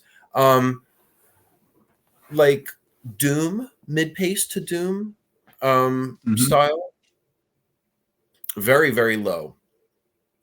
Lower than I expected. So it's like, I think, what's the low string in a 8-string guitar? Oh, it's an 8-string guitar? Yeah. Oh, wow. And John's playing an 8-string guitar? No, this would be Bruno, I believe. It's so maybe there are 8 strings. Maybe it's like G or something like that, or A. Like Ruinous, we're an A. And that's fucking low. And I know like bands like Disma and Mortician are like G. And that's like the lowest that I know of. I can't recall. I'm completely like, it's funny you bring up about strings, and I'm curious what your opinion is on this, because I'm old school, and I just 6 strings on a guitar. Like, I don't need an extra string, and if I'm going to tune down, I'll tune down, Right. and I'm just not a fan, at all. Now for you, it's there's the 5 strings, a big thing for bass players, I know. And, but you're a traditionalist. I think 4 strings. Have you ever considered 5 strings, or has that never been on the table? That it's off my radar, like off my map, below my radar. The string condensing on a 5 ends up becoming so tight for my big obnoxious hands. It is more difficult than anything to try to articulate in between. Like, I actually find it easier to string skip over these massive gaps on a 4 than I do on a 5. I do not like the feel of them. I never did. And to utilize B string to the best of its ability, aside from just being low, all the notes are already there for me. Yeah. And if I need to go lower, I'll tune down. If it goes beyond the capacity, I'll just ask people to tune up. And that's exactly what I did for the one project. I was like, is there any way we can tune up to C? And they did very nicely for me, actually. And actually, to make another note of that project, it was my friend Keone, who I met in Hawaii. He moved to Mesa, Arizona, and his guitarist Paul and our drummer Xander. And we got back like a series of demos, and I started to track to them. And I sent it out to Kyle and Charlie for the drumming, just to get their opinion and for the feel of the band in its entirety. And this dude is 16 years old. Wow. And Kyle said, "Are you using a drum machine?" And I was like, "No." I said, that's a real guy, And he's like, "Kicks are flying." I was like, "I know." I sent it to Charlie, and Charlie, being Charlie, he's very, very a man of few words, humble to the last, and he just goes, "Sounds good. I like to hear it when it's done." But imagine ourselves at 16 to go up to a 46-year-old and go, "Can I be in a band with you?" We would have got sucker punched. You know what I mean? It would have been like, you know what I mean? Like, it would have been like, "Beat it, kid." Like, we're not going to do that. Yeah. But this dude is killer. He's really good. And I forced them to tune up to C. I was that 16-year-old kid that played with the guys older than me. But it was it was the opposite thing. They wanted to play with me. But it was easy, But they weren't 30 years older than you. They might have been maybe like 5 or 8, maybe like 10. But like, sure. Wow, way to go, dude. Yeah. So it's got some. I'm very excited to work with them too. They have a particular uniqueness about them that I really admire a lot. And I'm also a big Robert E. Howard fan. I read a lot, and Keone is a huge Conan, guy. Yeah. So we just started geeking out, and of course, it's all going to be Conan-ish. And lo and behold, we have spry, young, burning talent, and something else to, put my attentions towards. It's nice. Yeah. Stuff. Yeah. Wow, that's awesome, man. Do you see any young bass players, any younger bands that are up and coming right now that are sticking out to you? Too many to even mention, to be honest, because I find them all just staggeringly talented. Yeah. I watch these dudes and I'm like, wow, how the hell do they do that? I almost wonder if the internet isn't helping that along, because you watch some of these guys playing guitar on YouTube nowadays. It is insane. Makes me want to quit. I was like, yeah, right. Right. It's so good. Yeah. It's funny. I just got off the last tour I did with Cattle Decapitation, Sansu Bob, and Castrator. So Sansu Bob, their drummer, he is a guitar player originally. He plays everything. Oh, that's that guy that can rip. Yes. And I've got videos of him just playing guitar doing soundcheck with everybody, just jamming out. And even me, he totally just destroyed me, in the guitar battle.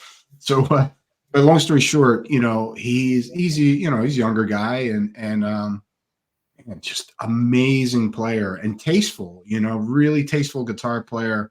So yeah, there's this, these young guys, and you're just like, and they start playing, you're like, nah, it's okay.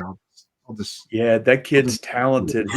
Alex posted a picture of it. It was funny the way it happened. And I texted Alex. I was like, that dude can friggin' rip. And he goes, yeah, he's their drummer. I was like, damn. Yeah. It was years ago. A guy contacted me, and I believe he was from one of the Cyrillic, countries. So he could have been Lithuanian or Russian, or I don't really know per se. And we continued our conversations and the like, and then he sent me a video of him playing, and I was like, wow, and he says, oh, well, you could do that. And I'm like, no.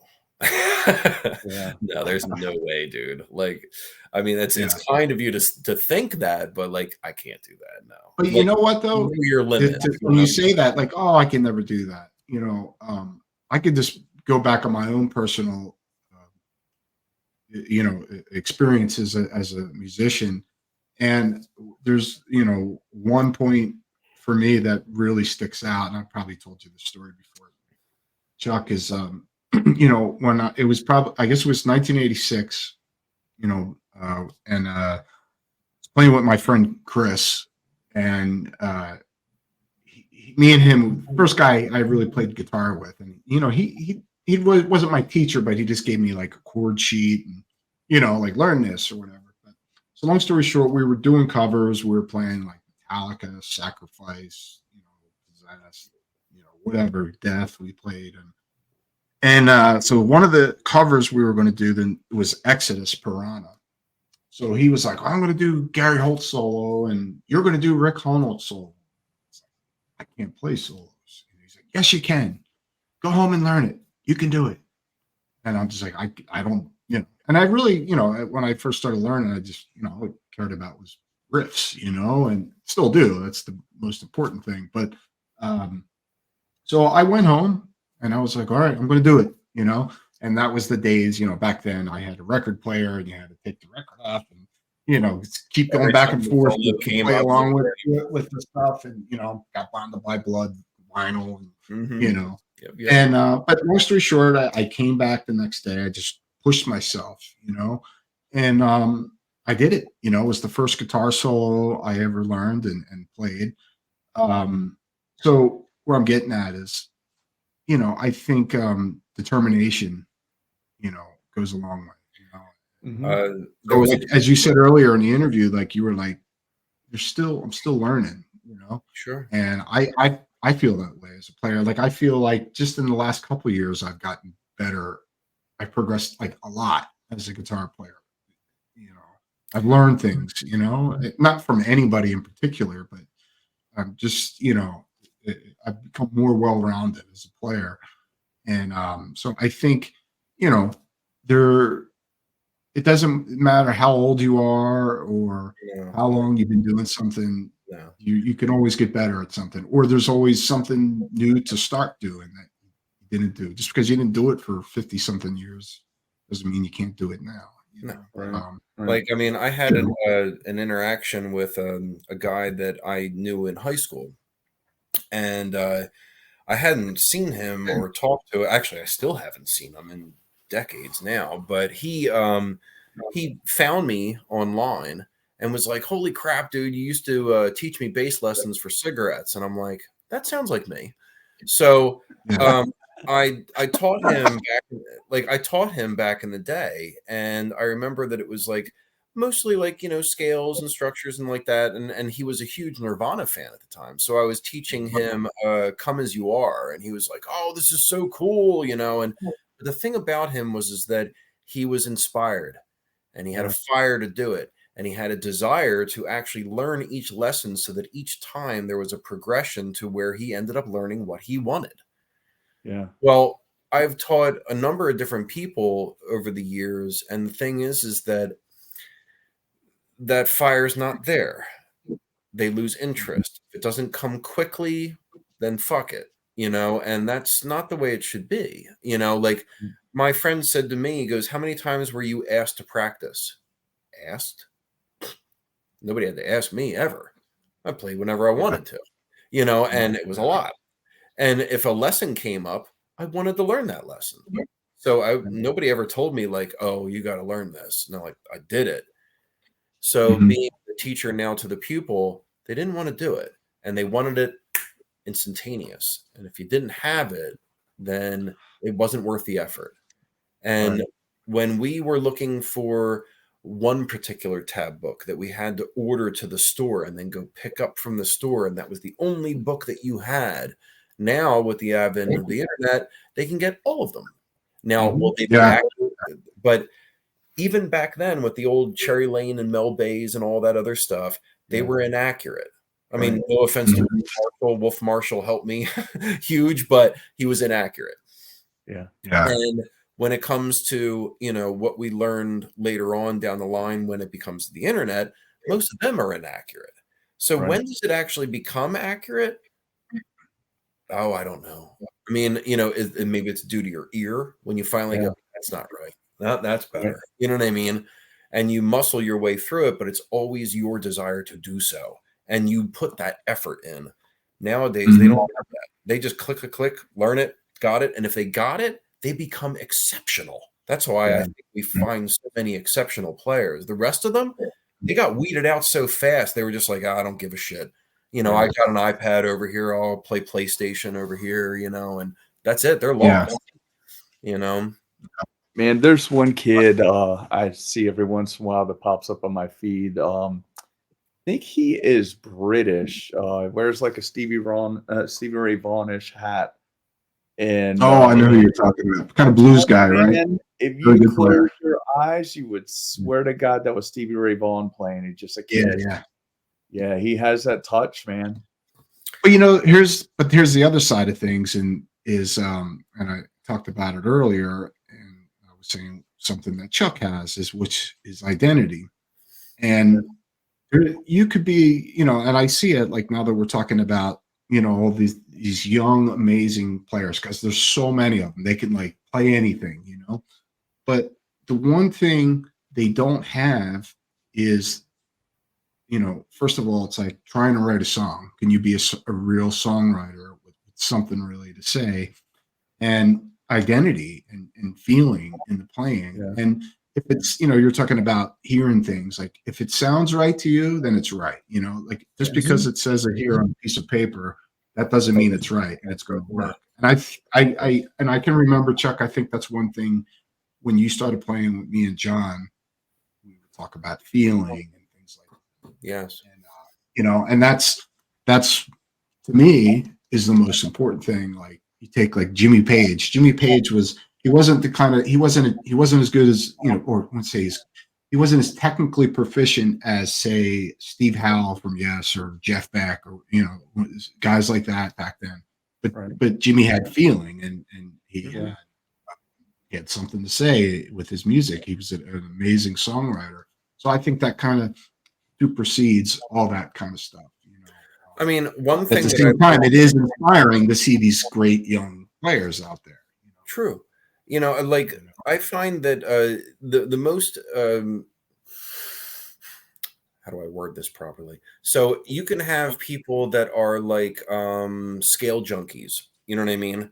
They are so formulated that they can say like, okay, this is a seventh lowered fifth diminished, and you can get theory into the wazoo, and they become so structured in their playing that it's nothing more than a billion-mile-an-hour scaling. I'm not pinpointing too much, but like Rusty Cooley, do you remember him at all? Yeah. So he would use fan frets and he would do mega gaps, and he's exceptional. I can't do it.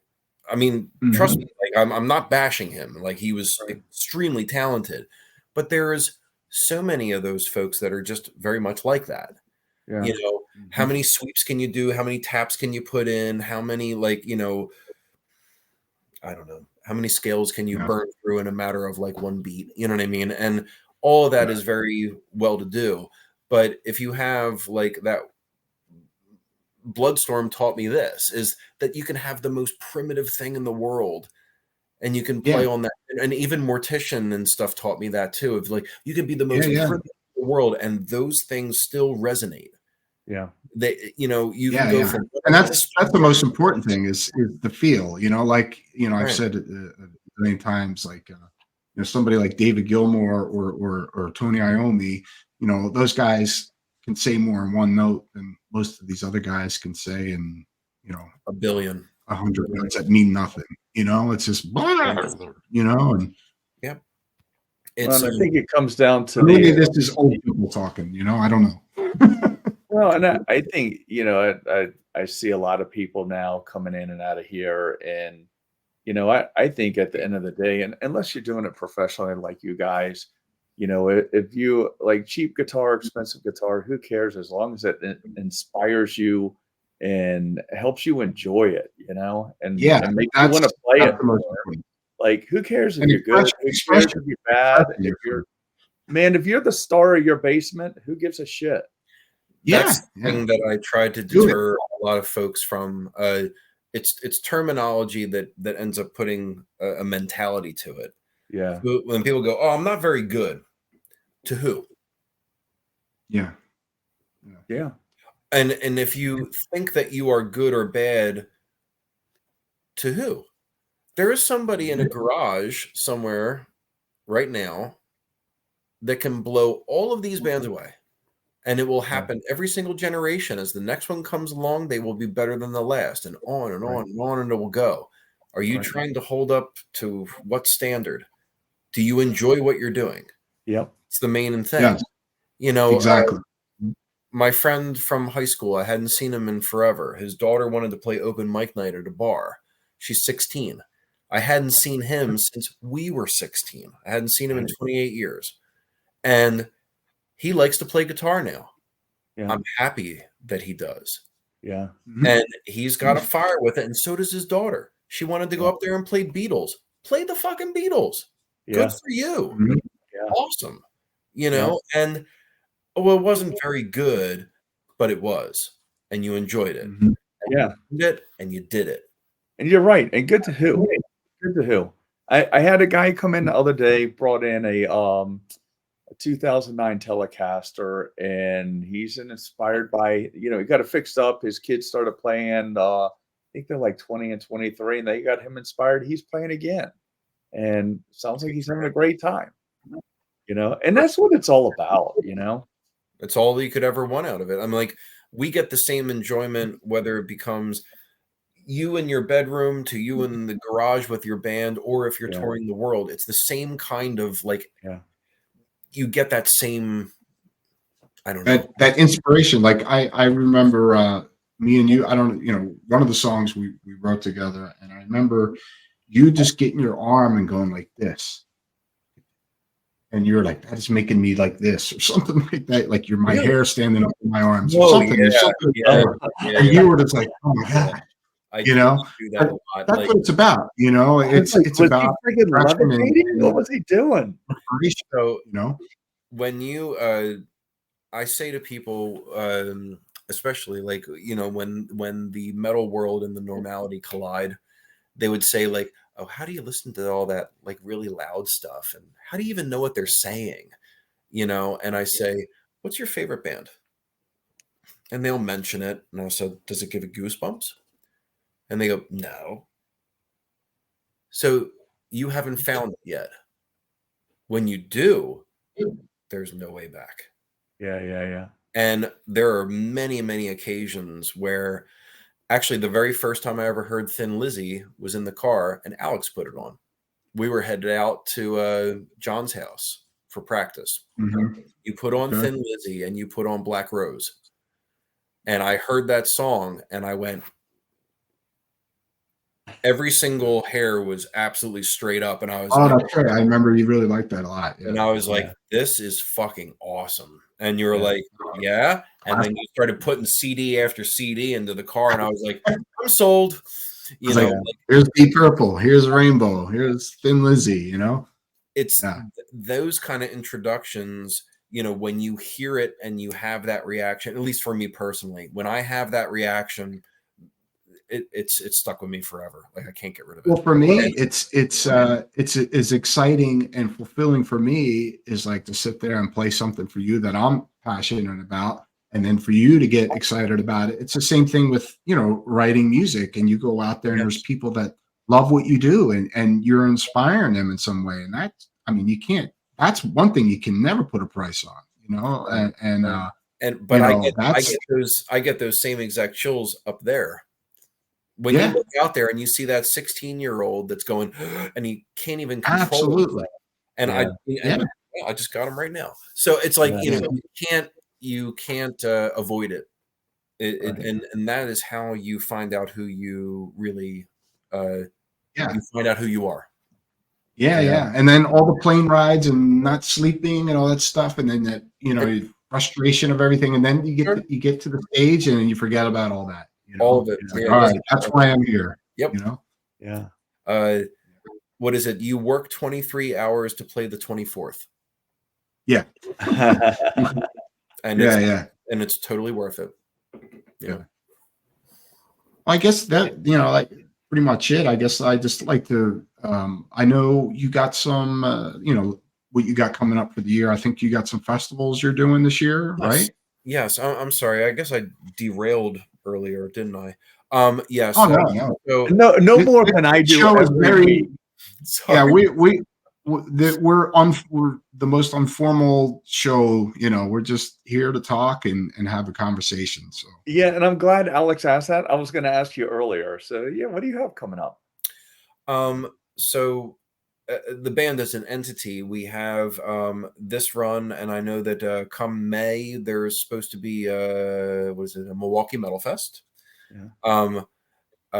which I really wanted to do that one. Sorry. So there's that in the States for I believe about a week or two, and then there's something in Europe.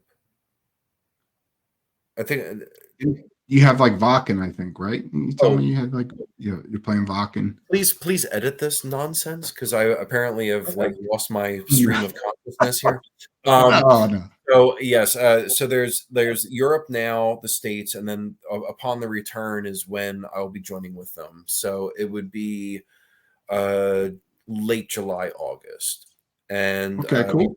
There's a number of festivals, Wacken being one, which is a bucket lister. Been wanting to do that since probably its inception. I'm really looking forward to that. Yeah, it's a good one. You'll enjoy it. A lot of different countries. I think Stonehenge Fest. Okay. England, right? Is that England? I think I can't remember. Yeah, Stonehenge, right? Netherlands, I think. Oh, that's in Netherlands. Yeah, I think so. Okay. There's so many of them, and you play so many of them, you don't even know. Gotcha. Which one is that? Okay. I think there's I think I just saw an advertisement for Brutal Assault, actually, which is really cool because fuck yeah, done that. Brutal Assault's great. Yeah, that's one of my favorites to play at that festival. Cool. Yeah, there's a slew. I'd apologize. I didn't research myself before this. Well, and you're back out with them at Vakken, right? I will be, yes. Okay. It's an extensive run. I don't know all of the locations offhand per se, but I'm just really looking forward to getting out on the road, especially to do this most recent album. At least to be awesome, a part of the tour cycle, I should say. Yeah. For the album. And you guys are going to do some shows in between? You're going to do any of that, headline shows in between, the fest, or just strictly the festival? So there's, I believe it's in between. There's supposed to be intermittent shows. Yes. I think there's also some stuff in the States as well. Apart from the Milwaukee Metal Fest or whatever. I think they're continuing other dates. Did I already say that? Egads. Yeah, I think so. Yeah, sorry. You're fine. But yeah, so there's States, Europe. I'll join up there. Yeah, looks like you're itching to get back out. I am. Yeah.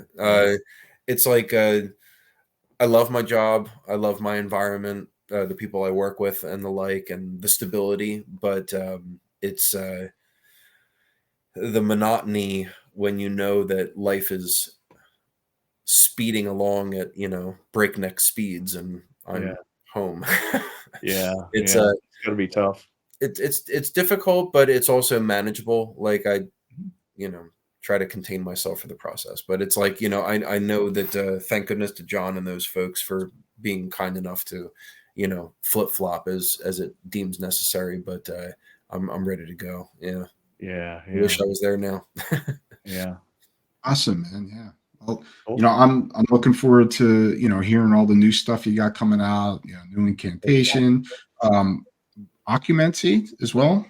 Some new stuff in the works for that. So I do have 6 more songs that I would like to have done, but I'm taking a pretty ambitious step here. I'm thinking that I might take a trip to Holland, meet up with Frank, and that we record them organically. You know what I mean? Just awesome. Real, jam and practice, and I'm sorry, a jam demo and actually record. And I was talking to Nick about it, and he was actually really interested in doing so as well. So, yeah, that was my next question about him, if Nick was going to be. Yeah, because his projects have been taking off like exponentially, really. He's in the process right now. I have about a half hour, and I'm supposed to meet him here. He's picking up a gear for a weekend run that he's doing. So okay. I'll reintroduce the idea and have us meet up in Holland and play some. Cool, man. Well, I hope that all works out. Thank you. Like I said, I can't wait to hear all the new music that you got coming out. And good luck with all that. I know it's going to be great. Thank you. And thanks for coming on the show. I really appreciate it. Yeah, it was great meeting you. Likewise, man. Likewise. It's been an honor. Yeah, I've had a good time. Definitely, me too. Cool, man. Great. Thank you. And I'll sign off by saying everybody should own a bass. That's right.